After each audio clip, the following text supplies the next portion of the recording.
వెలుగులో నిలుచుట ప్రేక్షకులకి శుభములు.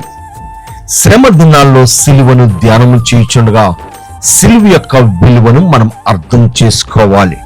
సిలువ అపోస్తుల వార్త, దేవుని మాట మనలను దేవుని యొద్దకు తెచ్చుటకు, అనీతిమంతుల కొరకు నీతిమంతులైన క్రీస్తు శరీర విషయంలో చంపబడి పేతురు రాసిన మొదటి పత్రిక 3వ అధ్యాయం 18వ వాక్యం. చిన్న ప్రార్థన.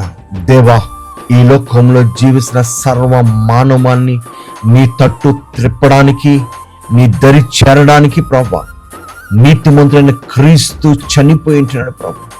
అది వార్తనైనా అనేక సార్లు మాకు అర్థం కావట్లేదు. అది అర్థం చేసుకునే మనసు నీ మాకు దయచేయమనడుచు యేసు నామమున వేడుకుంటున్నాము తండ్రి, ఆమేన్. దేవుని యొక్క ప్రేమ సమాధానం మీకు తోడైండును గాక. షలోమ్.